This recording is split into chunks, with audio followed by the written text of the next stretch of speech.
back with another episode of the Lakers Fast Break podcast. Gary, there's no need for that. You know how we're feeling. We're feeling positive the Lakers will win two in a row and still take this series. That's how we're feeling, Gary. This is Gerald Glassford from Lakers Fast Break, Pop Culture Cosmos, where we go ahead and take care of you with the latest news and trends in pop culture each and every week, twice a week, wherever you get your podcasts.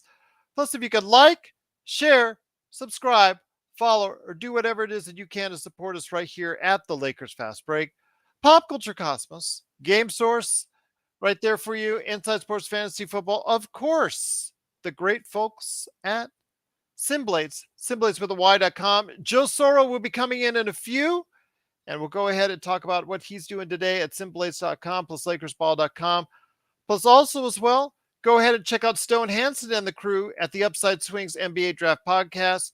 Nobody breaks down the NBA Draft right there for you other than the Upside Swings NBA Draft Podcast on UpsideSwings.com and wherever you get your podcasts. Plus, also as well, Magic Man in the Morning each and every week, wherever you are at, right there for you on YouTube. Plus, also as well, Lakerholics.com. Go ahead and let's check out what Jamie Sweet is doing with his 5 Things articles and Laker Tom, the #1 Lakers blogger that's out there, what they're complaining about right there for you at Lakerholics.com. Plus, our good friend John Mikaelian. John Mikaelian was with us on Playback, playback.tv/Lakers Fast Break. We had a good time despite what went on. We're all still very positive about what's going on for this team, even though what happened tonight. We will still go ahead and make sure that the Lakers can win out in this weekend. So we'll go ahead and check that out. But again, go ahead and follow what John Mikaelian's doing at John Mikaelian on YouTube.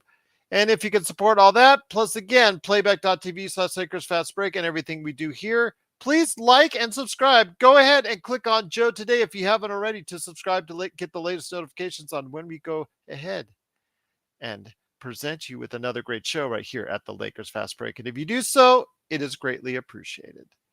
Well, the Lakers coming into game 2 after having almost had a miraculous comeback in the fourth quarter in game 1, looked very strong. It looked like for the first 3 quarters, when they had a lead as high as double digits, looked like they had a very great chance of going ahead and completing this split in Denver and going back home. LA tied 1-1, but unfortunately a strong burst by Jamal Murray and some poor lapses in defense, bad shooting all around for a stretch there in the fourth quarter, plus some mistakes that unfortunately we cannot get back. And the Lakers let another one slip away. They should be realistically, everybody knows out there, both here and in Denver, the Lakers should be up 2-0, but unfortunately they're down 0-2 after letting another one slip away, 108 to 103. But here today to talk about today's game, first man up, first man here. Good man indeed. You got to go ahead and check out what he's doing at the Upside Swings NBA Draft Podcast. It is Stone Hansen. And Stone, good to have you here, my friend. Mistakes down the stretch in that fourth quarter. Otherwise, it was a very well mapped out game for 3 quarters. The Lakers looked like they were about ready to get Denver's number, but unfortunately the number came up for the Lakers just in the same way in that fourth quarter. In the first game, it came up for Denver. Yeah, we just couldn't close. And honestly, like the entire game was close. We did okay. We didn't shoot as well as we did the first game, and I think that was to be expected. But it's tough when AD's not hitting his shots in the paint consistently. Obviously, got to the line a lot and capitalized. But yeah, I mean, it's hard to close when your 2 best players can't shoot from 3 and get you back in it. And it's especially hard to close when the shots that you're getting are giving it to really bad shooters at 3, right? It's going to be tough to get back into the game that way. It's everyone's going to hate me and I'm beating a dead horse, but it's the story of the season where if you don't have plays, it's just going to get tougher and tougher each series, right? You need plays, especially when you're going to close, to get yourself better looks. And when the looks are coming from sub 30% shooters from deep in the playoffs, you're not going to really have that good of a chance of getting back into it. So Um, yeah, I mean, it's tough. It's a tough loss. I don't really know what the answer is game 3 and 4. I think we're just gassed, we're tired. LeBron's foot looked hurt at the end of that game. Um, I mean, there's just a lot to take away, but not a whole lot of it is positive, unfortunately, because I think the Lakers have done an amazing job. They played extremely hard in that final 15 game stretch of the season to get into the playoffs. Um, and I think it's finally, playing that hard is finally catching up to them. I think LeBron is starting to age.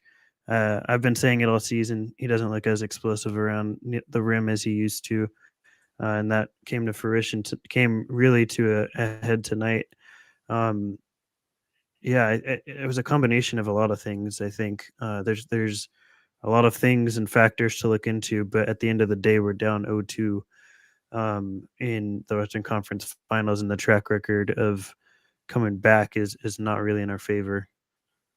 But the last, two times LeBron has been down 0-2, he's come back to win both those series. But yeah, each series gets tougher though. I think you're playing a better team each series, and LeBron. Each series affects LeBron age wise too, and in physicality. I mean, you're seeing it. He looks more and more tired each series. And the foot, I mean, really looked like he was in pain at the end of this game. Um, and yeah, I neither of those series I think were.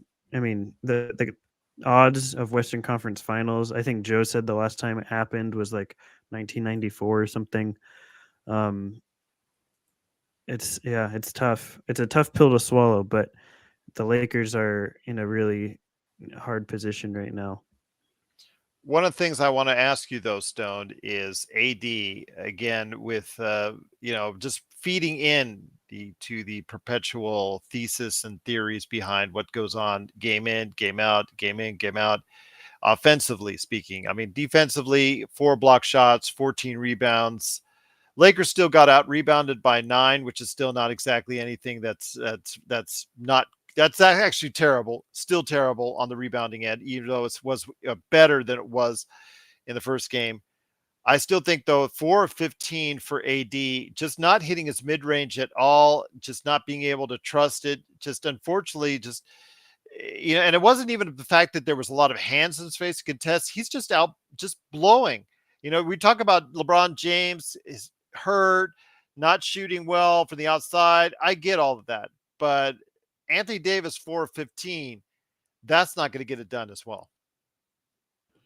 Yeah, if your two best players can't hit their shots, I mean, it's just tough to win, right?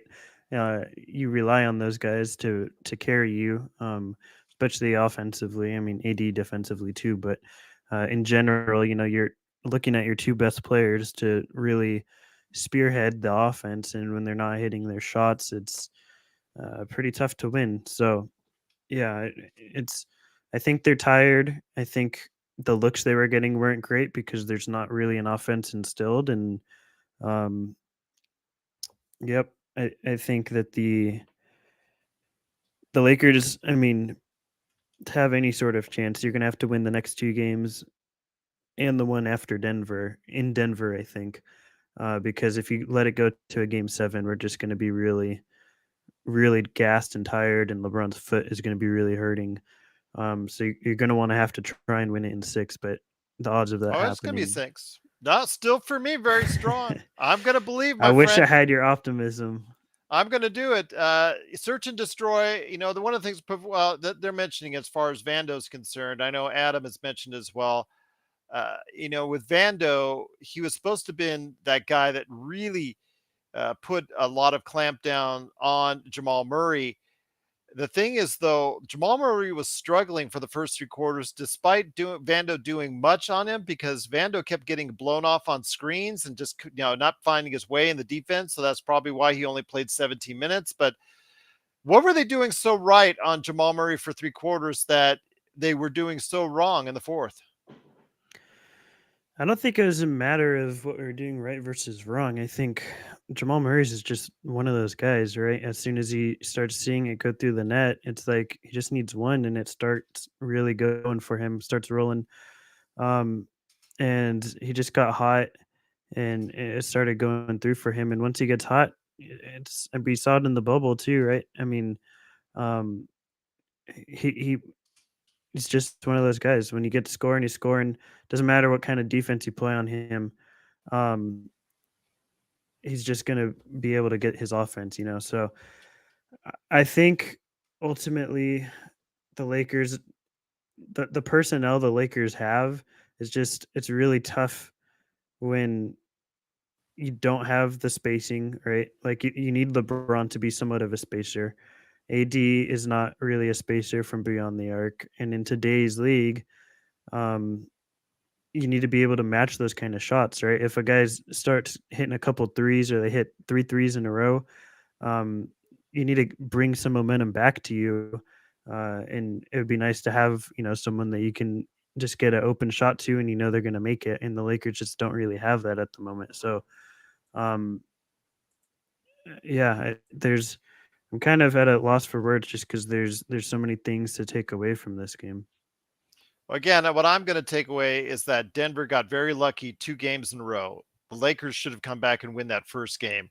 It looked like all the momentum was on their side, and had LeBron made a smarter move and taken it to the basket instead of taking the 3-pointer, they very easily could have won that game. And in game two, they had the lead. And again, outside of a bad stretch in the second and the fourth quarter, the Lakers were dominating the Denver Nuggets. So clearly, to me, outside of those lapses, they can control the pace a little bit more. I think the Lakers have a decided advantage when they go back to LA. I think it's the Denver headspace. I think they got a little bit in their heads, the air, obviously their wind, all that comes into it as far as being in that altitude. I think that everybody out there who's in the chat room that's thinking negatively right now, saying the season's over and all that, and Gary A talking smack and Steph Curry talking smack while their team is sitting home on the islands in Cancun. I will tell you right now, as far as that's concerned, when it comes to the Lakers, I'm optimistic, Stone. And, I'm usually the guy that calls it like I see it. And I saw that the Lakers made a lot of mistakes tonight and still could have very well had this game as well. Yeah, I mean, I think generally, I'm not a super optimistic person, so it's tough for me, But I think that the Lakers, the really what I came away with is I would be more optimistic if I just didn't think we were so tired, right? LeBron at the end of that game just he looked exhausted.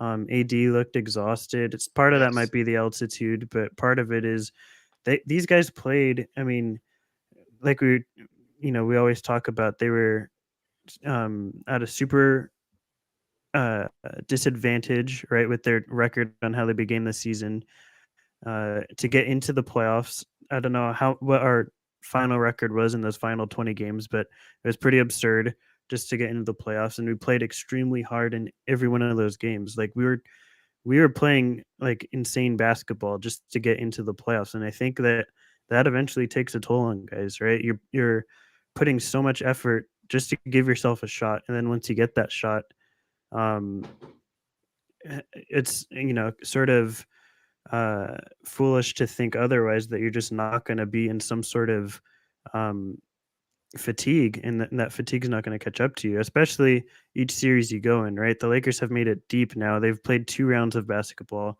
They're in their third round.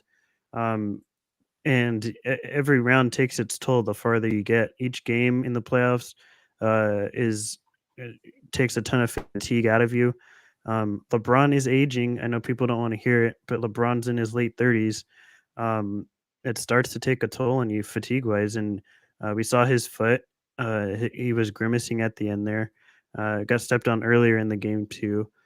Um, they played well, but I just think like ultimately we're tired, Gerald. I think we're just really tired. And I think that it's really tough this late in the season to be able to, regain that energy that you really need to make that final push.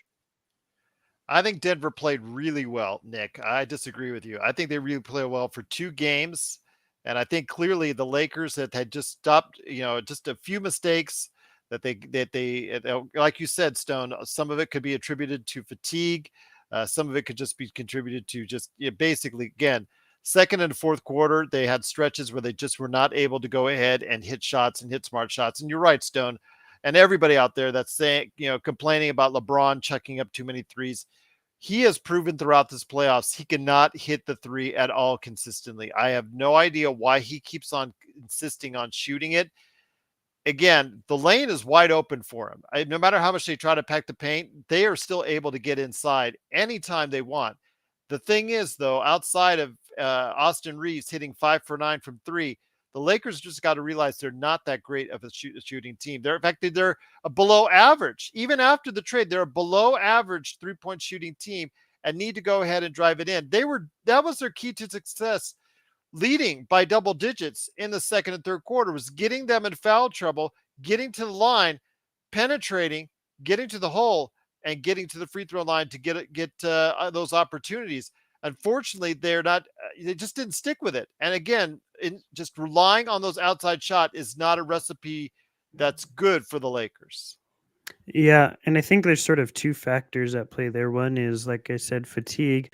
I don't know. I mean, how many people watching regularly play basketball, like even in like a pickup setting, but if you've been playing after a while, you start getting tired, and shooting takes a lot less out of you than driving to the rim over and over again. You exert a lot of energy getting that burst just to get to the rim, especially if there's contact there. Um, and if you do that over and over, you really start to get tired. So shooting just looks like more attractive when you're that tired, because it requires less energy to exert. But at the same time, uh, we shouldn't be having these sub 30% shooters uh, putting putting shots up, as many times and as frequently as they are. I think some of it too is just also a lack of play calling. If you don't have um, better shots to get your guys, not that these threes aren't open, but the people taking them are not prolific 3-point shooters. And if you want your better 3-point shooters taking better shots, you're going to have to find a way to get them open rather than just moving around who has the ball. So I think there's a couple factors at play as to why the Lakers are taking these threes and not making them at the rate that we want. But that's sort of where I come away with it. Once again, it's the Lakers Fast Break. We truly appreciate you joining us and watching and listening. The Lakers unfortunately do lose as they falter in the fourth quarter, 108 to 103, after dominating the Denver Nuggets most of the way. Also here, they're still down 2-0 as they head back to LA, which I'm very certain they will go ahead and tie it up once in LA, sending it back 2-2 to Denver, where I think we can get a win in Denver in the game 5. That's my belief, and I'm sticking to it. So also here today, good man indeed. He's the Magic Man. He is the madman from Toronto. He did get out of Toronto traffic to join us on playback.tv. So that's Lakers Fast Break. Good man indeed. You got to go ahead and catch him for Magic Man in the morning and all the great stuff that he does here for the Lakers Fast Break. It is Sean Grice. And Sean, unfortunately, the second game in a row that slipped through our fingers. Again, it would have a historical comeback in the first game, just fell short. This time, it was just a gut check performance by Jamal Murray, and the fact that the Lakers made so many mistakes down the stretch. The Lakers gave them the victory in this chance, so they're down 2-0, heading back to LA. When just a couple things had turned around, could have been the other way around. Your thoughts on what's going on as the Lakers head back down 2-0 as they head back to LA. Yeah, so a couple things. One thing that stood out was AD was ice cold from the mid range. He couldn't buy a bucket from it seemed like outside of 12 feet. That was frustrating, Gerald. And then I think LeBron finished 2 of 7 at the rim, or maybe it was 3 of 8. I'm sorry. But, a couple extra buckets there, a couple extra buckets. If AD's hitting those 12, 13 footers, it's possibly a different game. But, that was lackluster. The energy in the fourth quarter, you know, we talk about finely tuned athletic machines, right? It seemed like AD shot and our 3-point making had reached operational exhaustion by the almost the end of the fourth quarter. Just ran out of steam there. And now, Gerald, now we're in unprecedented territory because in 477 playoff series, no team in the Western Conference has ever come back from 0-2 down to win a series. And only 33 teams in the history of this game have done it. Now, it's been done more recently. We saw the Raptors do it to the Bucks on their way to the finals. We saw the Cavs do it the year before. We saw the Bucks do it twice on their road to the finals. They did it against the Nets when they were down 0-2, Gerald, and everybody wrote them off. And then they were down 0-2 in the finals, and everybody wrote them off as well. But normally in those series, there's really a swing of momentum. Not one of those series went to 7 games. It was a team went down 0-2, and then they just made adjustments and just ran through a team in 6 games. So Joe had mentioned on a previous post game, I believe it was game 1, he thought that the Lakers would have to win in 7 if they were down 0-2. I'm more along your line of thinking, Gerald. I think if we take the 2 games in LA, then game 5 is just ripe for the picking there. Mm-hmm. And in game 6, who knows? It's anyone's game. Yep, that's what I'm thinking indeed. If the Lakers start that momentum back up on their end, I think Denver is not equipped to handle it because, again, they don't have that type of championship level experience that the Lakers do with LeBron and AD. Again, you're going to get better performances from them on Saturday. Rest assured, I think you're going to see, again, a better performance similar to what they were playing like in game 1. And again, that's something where if you get them playing downhill, the rebounding battle has to be a lot better, Stone. Rebounding battle has to be a lot better. The Lakers still down 9 in the rebound battle. I think that's one of the crucial areas on why that they lost tonight. Again, if they shore that up, little things like that can make a world of difference. Sorry. Yeah. Yeah. I mean, there's things. Obviously, we're at a size disadvantage, but the other thing is we're not playing aggressively on the boards. I think a lot of the times we're seeing with guys like D'Lo, even Rui, who's bigger. They should be like going in there fighting for the boards because balls just aren't going to bounce your way. The Nuggets aren't going to let the ball just bounce to you. You have to go in there and fight for it. You have to make sure that you're staying aggressive and crashing the boards. Yeah, you might always not come out with it, especially against bigger guys, but you have to try. And I think tonight it looked like I don't think we didn't care. I think we were just tired. And I think that we, especially, towards the end, didn't have that much energy to do that. But it's at least something that's fixable for the Lakers. I don't know if we're going to be on par with the Nuggets as a rebounding team just because of their size advantage, but we can at least be on par with their aggression as a rebounding team. And I think that was something that lacked in both these games that could be improved upon. Once again, it's the Lakers fast break. The Lakers do unfortunately fall 108-103. They're down 2-0 as they go ahead and will tie up the series in LA coming Saturday. Go ahead and join us 5:30 right there for you on Pacific and also 8:30 Eastern on playback.tv/Lakers fast break. But also here today to talk about today's game, a great part of our playback.tv/Lakers fast break live watch party with Stone Hansen, with Laker Nick, with John Mikaelian, and with Sean Grice, and also everybody that was there as far as our audience is concerned. Truly big shout out to you. Good man indeed. You got to go ahead and catch him today at LakersBall.com as Ox9247. Also as well, the guy owns Simblades with a Y.com.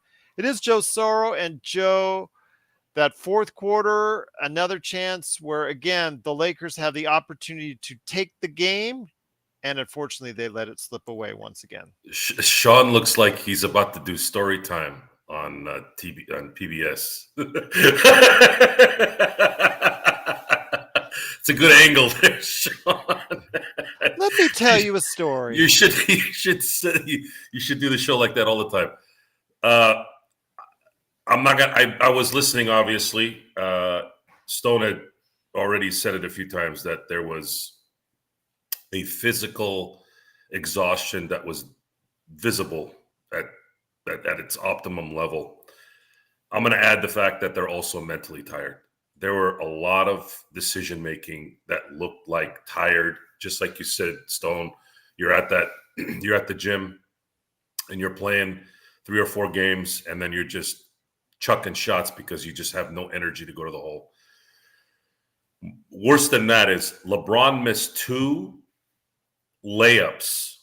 And I'm talking not with anybody in front of him. I'm talking, I know the last one was a bad decision. He was going to try to dunk it, and it slipped out of his hand.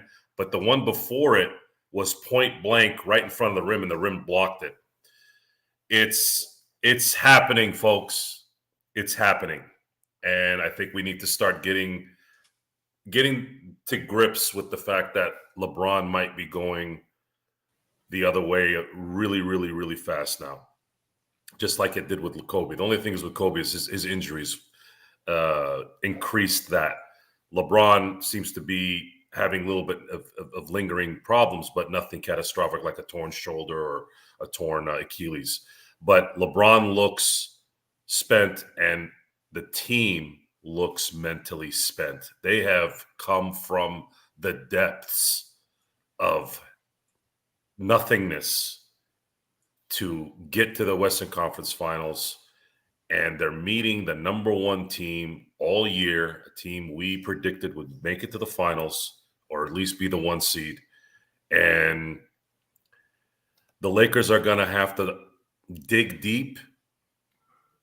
I mean, dig deep into something they probably haven't hit, unless maybe you can say LeBron has, but AD and the rest of the guys, they're going to need to dig somewhere where they tie the series up before they get back to Denver. Otherwise, if they lose on Saturday, it's going to look like a sweep. So that's kind of where I'm at that. Darvin Ham says LeBron James was being evaluated after game 2, but it will be hard to keep him out of game 3. If he does not go, then that changes everything I said, because there's quite a bit there if he's lost. So I'm hoping that he'll be able to be ready for game 3. Again, if he's ready to go and he's good to go in LA, I think they're going to get energized, and they will be able to play a decidedly better defense and decidedly better rebounding. I think they're going to Stone. What advantage do you think the Lakers can take out of a game, these past 2 games? Is there anything that they can attribute and then take over into game 3? I really think there's a couple matchups that they can exploit to their advantage. I mean, altitude hopefully is something, but I think with the Lakers, it's a matter of, with the offense we run, there's not a lot of room for shooting performances like there was tonight. When you are putting guys in situations that are not really shooters, you have to hit your shots, and defensively, we have to be like figuring out what it is to stop this 3-point shooting, because we can't go toe to toe with them as 3-point shooters. So we have to figure out what it is we need to do to stop the bleeding from beyond the arc when they're hitting them. Right? What do we do? Who do we put on them? What matchups? What rotations do we make in order to make AD a threat at the rim, but also close out on the shooters when they kick out? The biggest difference I noticed, so in Golden State, we saw game in and game out, they're afraid to take it all the way to the rim, and they kick out to 3 because AD was such a threat as a shot blocker, right? They didn't want to go toe-to-toe with AD at the rim because he was such a predominant paint protector. When you're in this game, even if you do that, we found a way, right, to make AD more of a rim protector because we put somebody else on a lot tonight. It was on LeBron, on Jokic. And you make AD still that paint presence. Well, the problem now is Denver is shooting it much better than Golden State did. Despite Golden State having shooters, they didn't shoot that well. Denver can hit all these shots that we're forcing them out of, right? If they don't want to go toe-to-toe with AD at the rim and they kick out, the guys they're kicking out to are going to be making these threes. So we have to figure out a way to make sure we're running them off that line, make them take a dribble in and take a mid-range jumper that's hopefully contested. The game planning has to change because the philosophy of hoping AD can take away the paint and hoping that them shooting threes isn't going to work is just not a viable thing against this team. So the whole philosophy of how you approach this from a coaching standpoint has to be adjusted. Once again, it's the Lakers fast break. The Lakers do unfortunately lose 108 to 103, heading back home down 0-2 as they have 2 home games starting on Saturday. Please join us, playback.tv/Lakers fast break. Magic Man, let me ask you this. When it comes to the adjustments, you heard what Stone says what he would do. I know Vando's a popular name right now in the chat.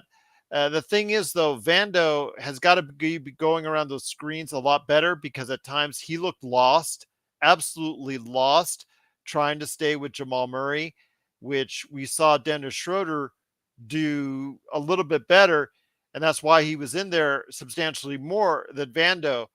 I know Schroeder did not give you much offensively either, which was really, yeah, it really was not a pretty sight as far as how they handled Murray in that fourth quarter. But if Vando's going to play, he's got to be a lot better on the defensive end.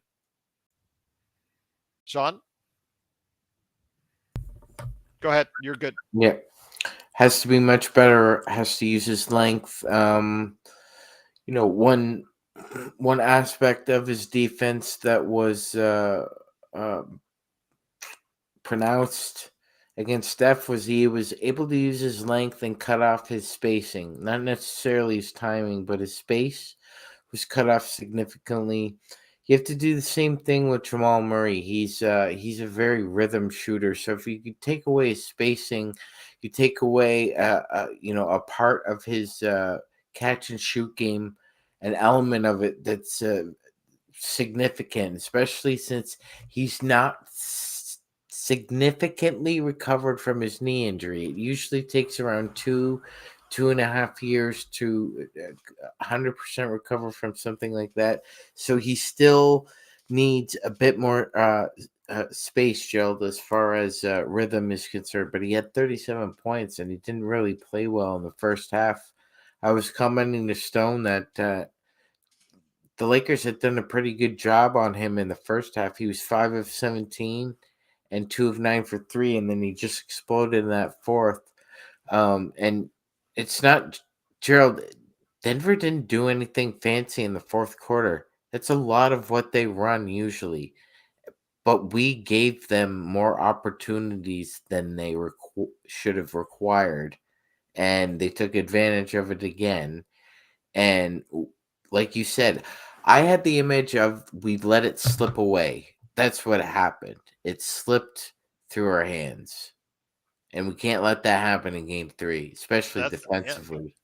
Well, yeah, obviously you can't let it happen in game 3 or game 4. I mean, we've had 2 games slip through our fingers that we easily could have won, and got to look at it from that perspective. I'll give it to Denver, Gerald. They did just enough. They did just enough in game 1, and we gave away game 2. Yep, there you go. Also here today, good man indeed. You got to go ahead and check him out today at Lakerholics.com with his 5 Things articles. A man who plays the mean. Oh my gosh, is that a sad song? It sounds pretty happy to me. Sounds like that tone when you're in the Pirates of the Caribbean next to that old man. It sounds like John Fogerty. DCR, baby. It got away.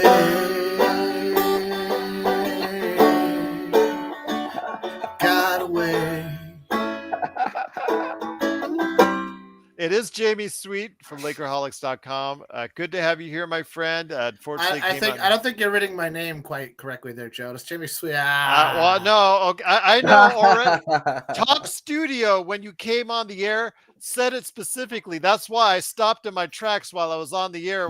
When you come on, it announces your name, and Jamie Sweet is now on. Okay, that was the fourth. That was our fourth quarter. So exactly, pretty much. So your thoughts, though, my friend. Obviously, it's another game the Lakers let slip away. I still have positivity as far as going forward. I've got the Laker Tom flowing through me when it comes to the next two games in LA, tying that up because, again, the games were so close. As long as LeBron's playing, I know his foot is going to be monitored the next couple of days, but if he's in there, I think the Lakers have every chance to take the 2 games back. yeah, I don't think that's the problem. The problem isn't the games in LA. The problem is that we don't have home court advantage, and I don't see us winning a game in Denver at this point. So, Even though they just narrowly let 2 games slip away that they easily could have won. Yeah, because I'm questioning the decision making of several key players on the roster.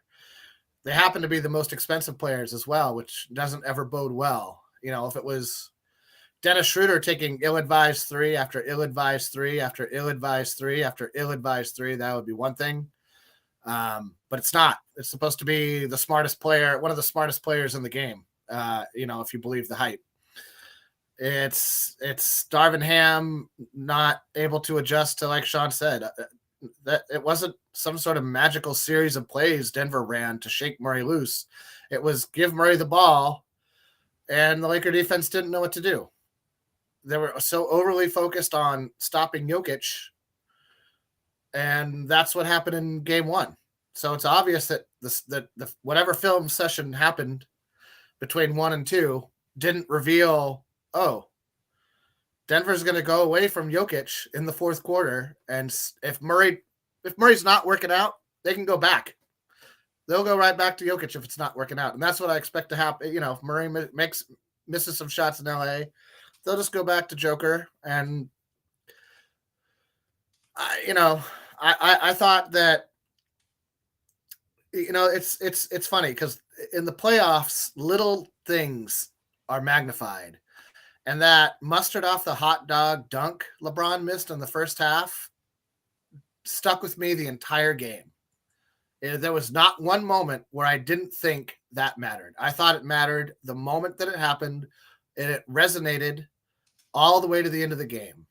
It was as if LeBron did not show up ready to play tonight mentally. I don't know if he's so worried about his foot blowing up on him, which I would imagine is a concern. I don't know if he's just worn down from so many years in the league, and the human mind and the human body can only take so much. It's why things like isolation tanks work in prisons. It's why things work the way they do in places where they're designed to apply pressure over time. And, it just seemed like he didn't have it at any point in the game. There was a nice stretch after that dunk where he was like really forcing the action, making quick, decisive moves to the hoop, making quick, decisive moves with and without the ball.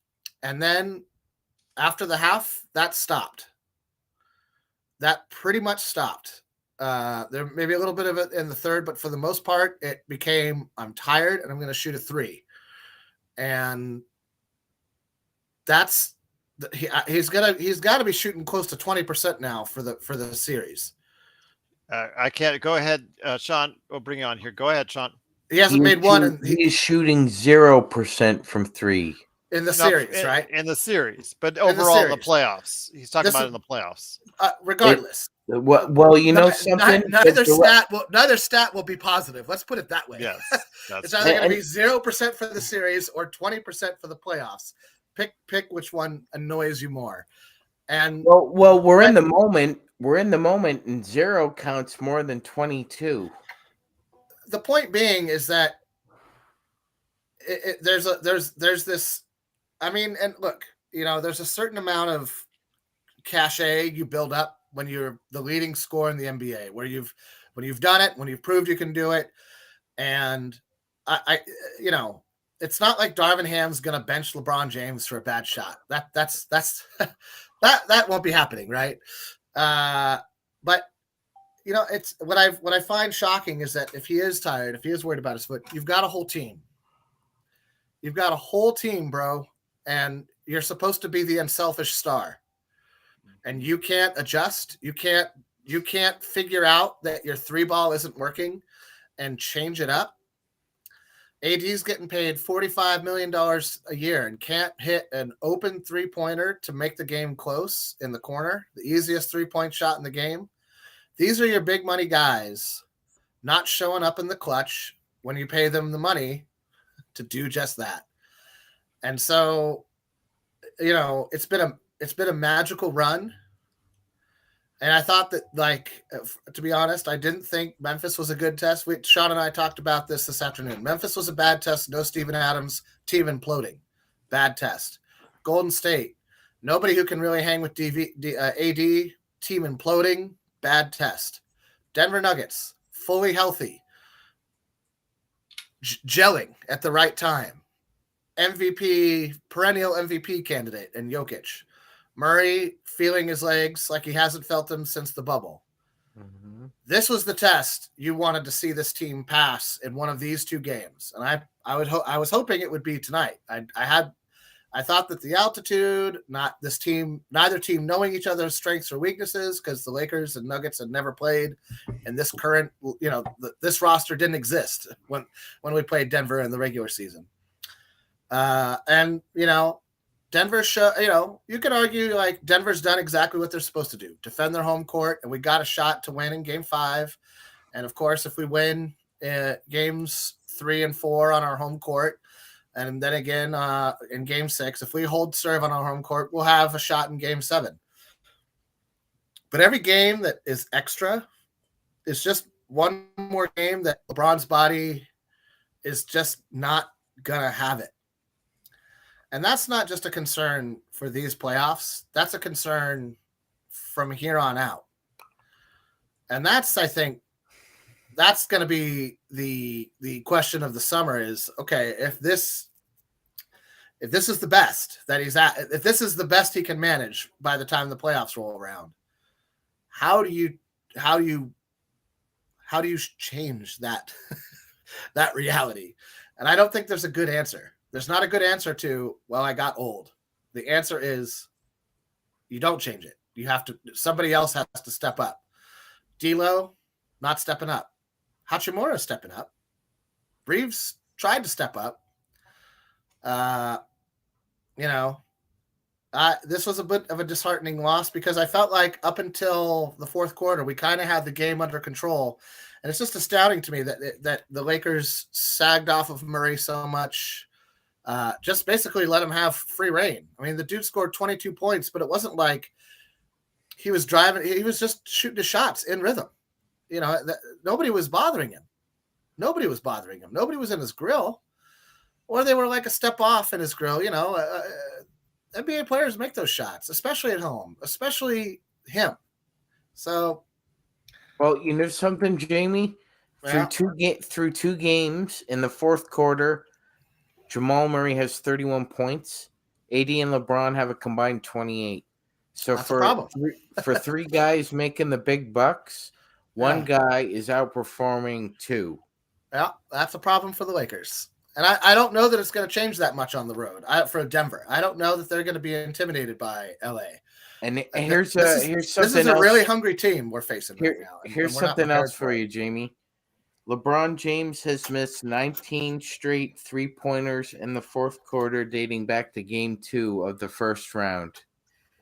That's the longest streak by anyone in the last 25 years. And that's your legs not being there, right? All of them are short. They're all short. He's leaving them all short.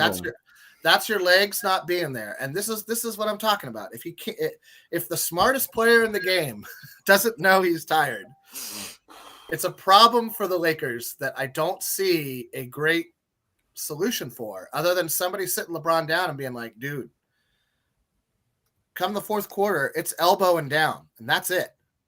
From the elbow down to the baseline, that's where you operate. You get your ass off that 3-point line and into the paint. And I don't care what you think about it. We will lose if you keep playing like this, because we're losing when you play like this. Once again, the Lakers unfortunately do lose, as Jamie Sweets said right there for you, 108 to 103. Joe, No, like, how are you? If you're LeBron James, how do you argue with that logic, Gerald? Tell you me. don't. Yeah, You don't. he can't at this point. Again, if we just go ahead and correct a couple things, I see us easily taking next 2 games at home, and then it comes to a critical game 5. I think the fans of Denver that have been in our chat, they don't realize how lucky they are and how fortunate they are to have escaped with 2 very lucky wins and very fortunate wins.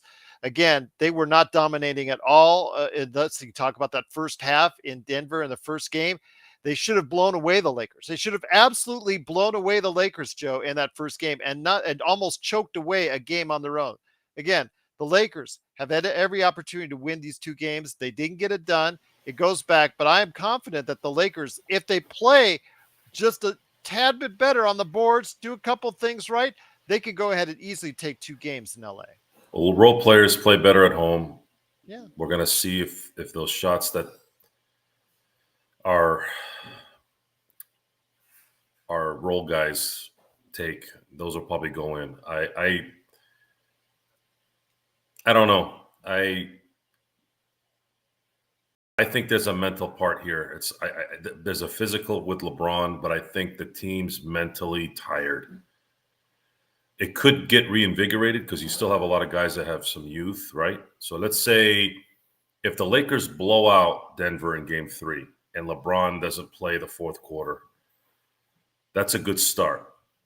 And then if they have a semi-close game in game 4 and still win, and he's getting everybody involved, then you get a little bit of, okay, let's see what happens in Denver at that point. Denver goes back. They've been in this situation before with Phoenix. They'll say, okay, well, just win our home games and we'll be fine. I don't know how to gauge it after this other than from what I've seen. What I've seen is I've seen a team that's busted their rear end a lot. LeBron's made bad decisions because I think look, guys, when you're a great of anything, a lot of times the same thing that makes you great makes you not great. Mm-hmm. And you saw it today. Mm-hmm. You saw it today. LeBron, in his whole life, has always been the guy that made that shot. And he can always, just like a boxer thinks he's got one more fight in him, he thought he had I just need to make this 3. I just need to make this 3 so I can start making them. Right. You can't sit there and say, why are you shooting it? Okay, you're right. You are right. Don't shoot those 3s, LeBron. But you're also saying don't be LeBron, which is just not very realistic. What was a bigger problem tonight was AD was not making his shots. Yeah. He was missing way too many hook shots. I'm sorry. His jump shots, his inside. That's pretty much the game right there, Joe. It is. If he makes those shots, the Lakers win. And when he misses those shots, he doesn't make them. He misses and he misses and he misses and he misses. Drop step, hook, miss. Turn around, miss. 15-footer, miss. He kept missing those shots. This is Anthony Davis. This is a 30-year-old Anthony Davis. This is the guy that's supposed to make those shots to win this game. LeBron is there, yes, but LeBron needs to be what Kareem was in 1987. He needs to be that guy. And we need to have our Worthy and our Magic there to help him out. I don't think this was anything other than a team hitting their shots and the other team wasn't hitting their shots. It happened. The same thing happened in game 1. Joe brought up a really good point, though. This team has been busting it for 2 months straight. Like, they've been playing essentially game sevens in the regular season before the playoffs even started, right? Like, from the trade deadline to now, they have been in a pressure cooker set on high in a bathysphere in the Marinara Trench. And, like, it's a lot, right? Like, it's a lot to continue to rise to that intensity. It's fatiguing. So I thought that was a very salient point by Mr. Ox 1947. And the only thing that's going to change this is you're going to need your role players to play lights out the rest of the way. And I'm not talking about just the series. Role players have to make their shots. Yep. Now, Reeves, if there's an adjustment that needs to be made, Darvin Ham, you need to start devising a offense the rest of the way that gets Reeves open.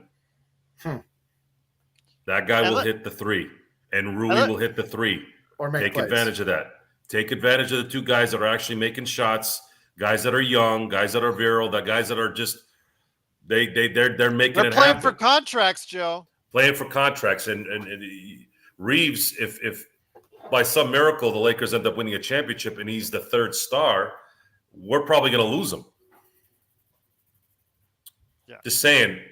I'd rather have. I would. If you ask me, Joe, would you rather win a championship this year, lose Reeves, or lose and keep Reeves? Honestly, I'd rather win a championship because those things don't grow on trees.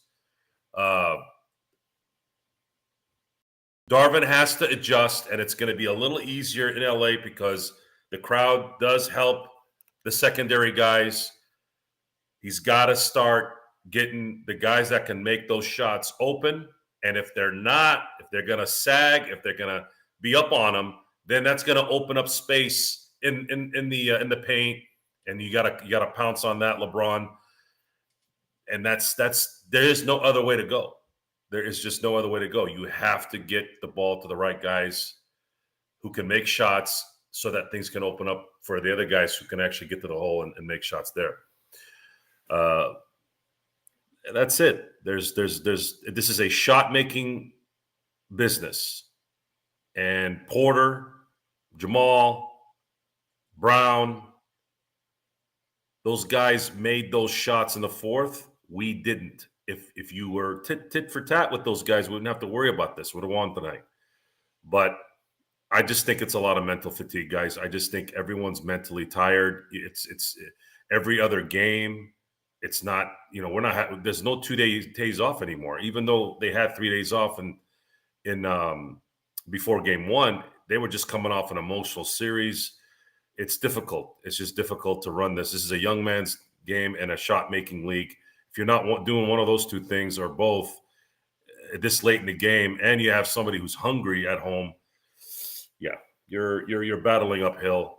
But I'm gonna hold some faith here in that the Lakers can at least cut the deficit in half in terms of the series lead on Saturday, and then hopefully on Monday muster up enough to tie it. And then at that point, it's a 3-game series.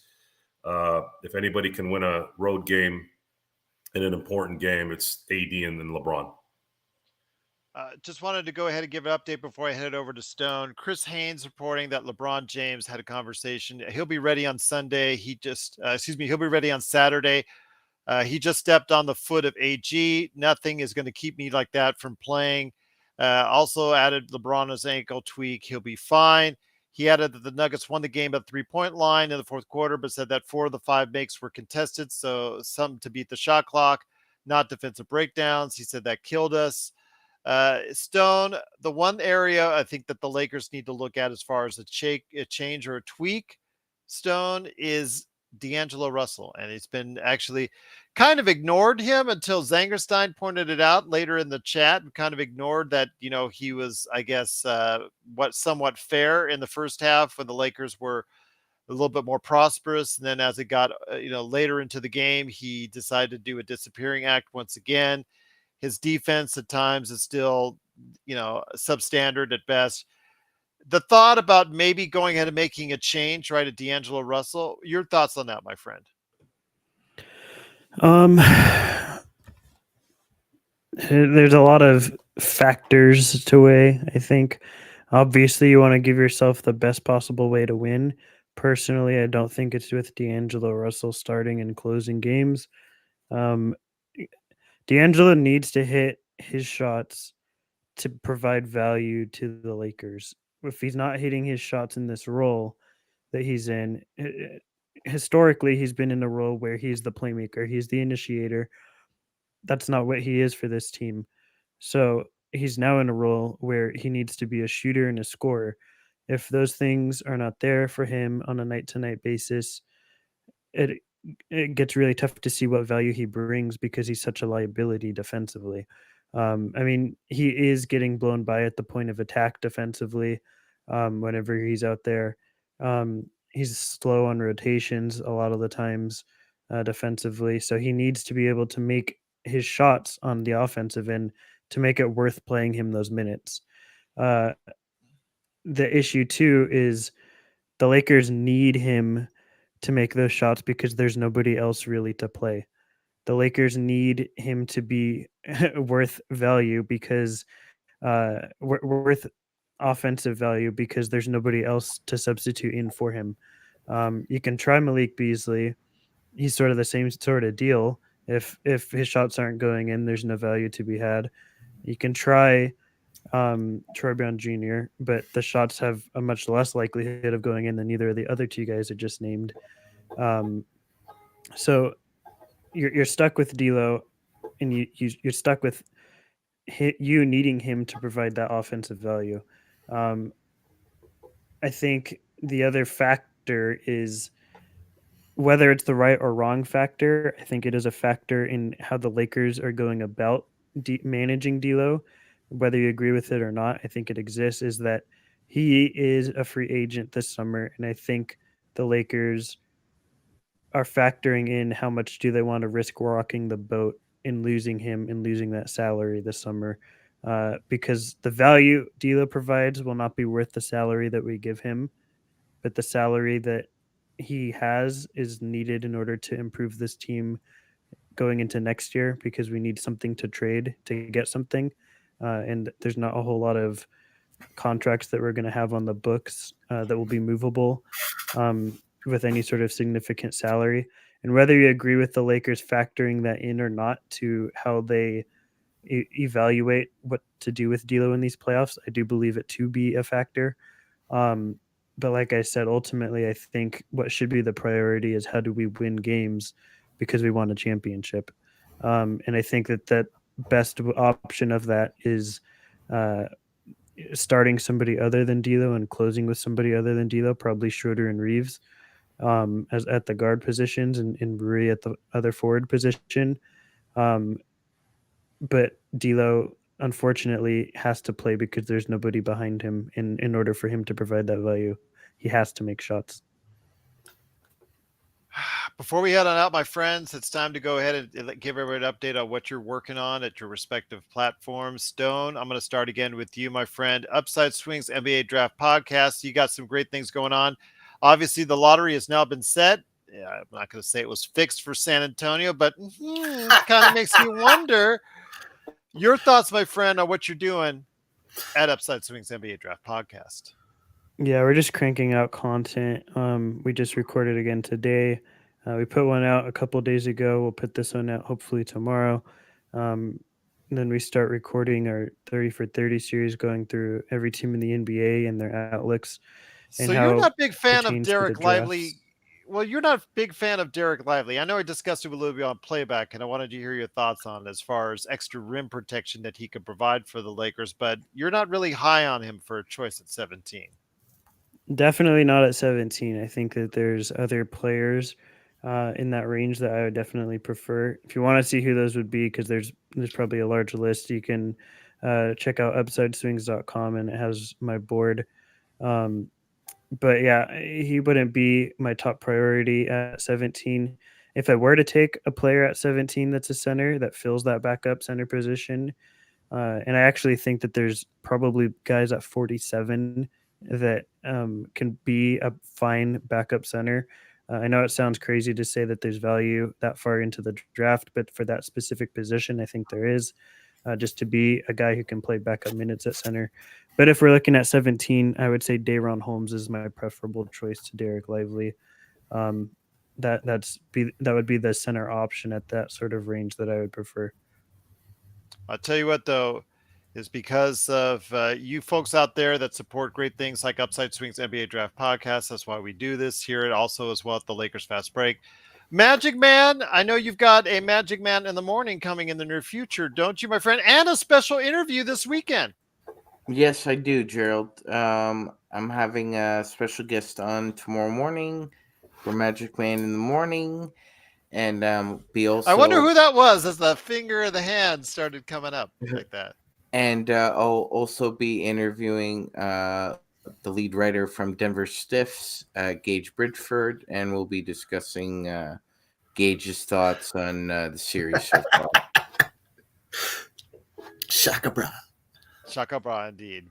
Go ahead and check out Magic All Man. I need is some tasty waves, a cool buzz, and I'm good. Shaka bra, indeed. Shaka bra. But go ahead and Way to go, Hamilton! go ahead and check out what he's doing today at Magic Man in the morning. Magic Man in the morning on Fridays. And then also as well this weekend he's got a special interview for Can you. you sing that on again, Lakers Weekend. Gerald? It makes me happy. Oh, actually, I'll do it with Jamie Sweet playing the Magic Man in the morning. See, you got your intro song, Sean. There you go. All right, there for you. But before we head it out, Jamie Sweet, and before I head it over to Joe Soro, Jamie Sweet, can you please let us know what you're doing with your 5 things articles? And, I'm not going to say you're arguing back and forth with Laker Tom, because Laker Tom is, throwing out that positivity more than I am on today's show. Your thoughts on what you're doing. You're just negative, Gerald. You're just being negative. I said the Lakers would win the next 2, and I'm being negative? Yes, they should win all 3. I was doing my impression of Tom. I guess it wasn't good enough. Yes, that's correct. Absolutely. Because then you bite my head off and then go drink a Coke right after. Go ahead, my friend. What you up to with your 5 things articles? That's what I I'm guess up that's to. okay. Tammy's asking. She's been providing a lot of smack in the chat, a lot of incorrect statements as far as that's concerned. But also, she wants to hear Van Halen. I don't know. I'll work on half a teacher for you, Tammy. Okay. But you'll have to Venmo me $712. Actually, Jamie, that sort of sounded like eruption there. That's It's not bad. It's not a bad. little half a teacher. Yeah, I just don't have the double. Sounded I like don't have the tequila. double. I don't have. Right. Yeah. Anyway. All right, but anything you're working No, on? I mean I'm gonna be tearing apart our 4th quarter choices. I'm gonna be deconstructing the choices Darvin Ham is making in a microcosm and lambasting LeBron for poor shot selection in the second half. Sounds good. Looking forward to it. I'm curious also about what Laker Tom will respond. Well, I will say this, that me and Tom were going back and forth. I thought we might start Lonnie Walker over Schroeder. Instead, we went back to Vando. He thought we would go with Rui to start. I think that's going to be a situational weapon that we deploy, much like we've seen in games 1 and 2. I think I kind of feel like there's nothing left after that, right? Like once, if you start Hachimura, there's literally nobody left to come off the bench and do anything at all. Like, all the bullets are in the starting 5 at that point. Schroeder's not aggressive for his shot in the series at all. He's just, he'll dribble around for 12 seconds and then kind of throw a pass to somebody and look pretty in the corner. I don't know. I'm not thrilled with a lot of our role players' choices. I'm not thrilled with our rotation, and I'm not thrilled with there's a lot that I'm not happy about. Hence the